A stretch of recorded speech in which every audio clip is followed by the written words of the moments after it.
warahmatullahi wabarakatuh. Perkenalkan, nama saya Liva Celia Fitri dari kelas 10B, asal sekolah SMAN 4 Sungai Penuh, mata pelajaran Sejarah Indonesia yang dibimbing oleh Bapak Khairil Afdal SPD.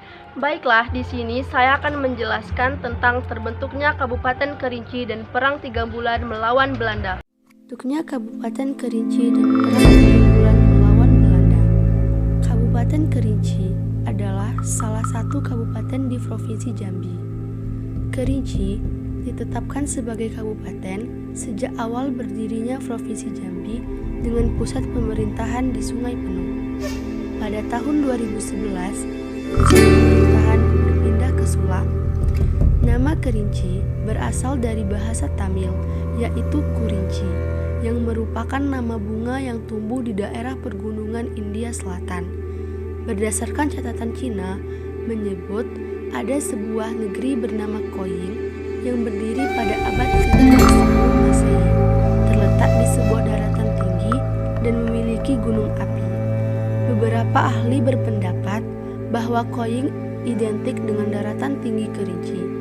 Abad ke-14 Masehi, Kerajaan Dharmasaraya, Sumatera Barat mulai menetapkan undang-undang kepada para kepala suku atau luhah di setiap dusun di selujur bumi Kerinci.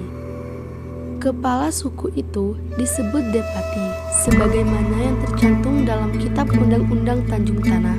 Menurut Uli Kozok, negeri Kurinci atau Kerinci tidak sepenuhnya di bawah kendali Dharmasaraya. Pada Depati tetap memiliki hak penuh atas kekuasaannya. Penetapan undang-undang disebabkan kerajaan Dharmasaraya ingin menguasai perdagangan emas yang saat ini melimpah ruah di bumi Kerinci. Abad ke-15 Masehi, kerajaan Jambi mulai memegang kendali atas para depati di bumi Kerinci. Kerajaan Jambi yang berada di Tanah Pilih, kota Jambi sekarang menunjukkan Pangeran Temenggung Kebul di Bukit sebagai wakil kerajaan Jambi di wilayah Hulu berkependudukan di Muaro Masumai. Untuk mengontrol dan mengendalikan para depati di Kerinci Rendah dan Kerinci Tinggi. Para depati yang dulunya terpisah-pisah dalam sebuah kampung atau kelompok kecil disatukan dalam pemerintahan yang dibuat oleh kerajaan Jambi.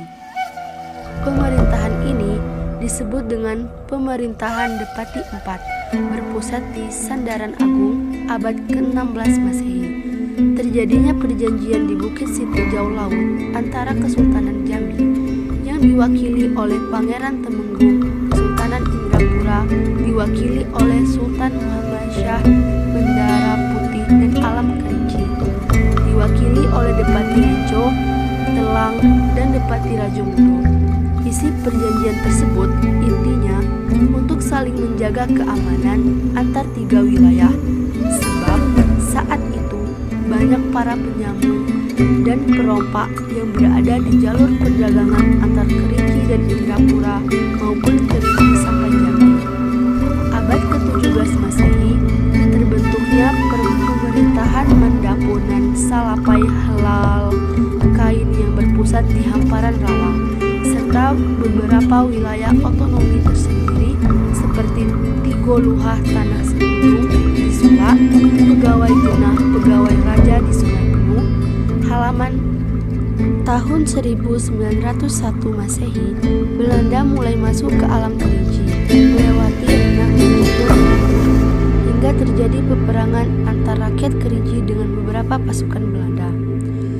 Tahun 1903 Masehi, Belanda berhasil membujuk Sultan Rusli, tuanku regen sekaligus menjabat Sultan Indrapura untuk membawa pasukan Belanda ke alam Kerinci dengan tujuan agar tidak terjadi perlawanan dari rakyat Kerinci.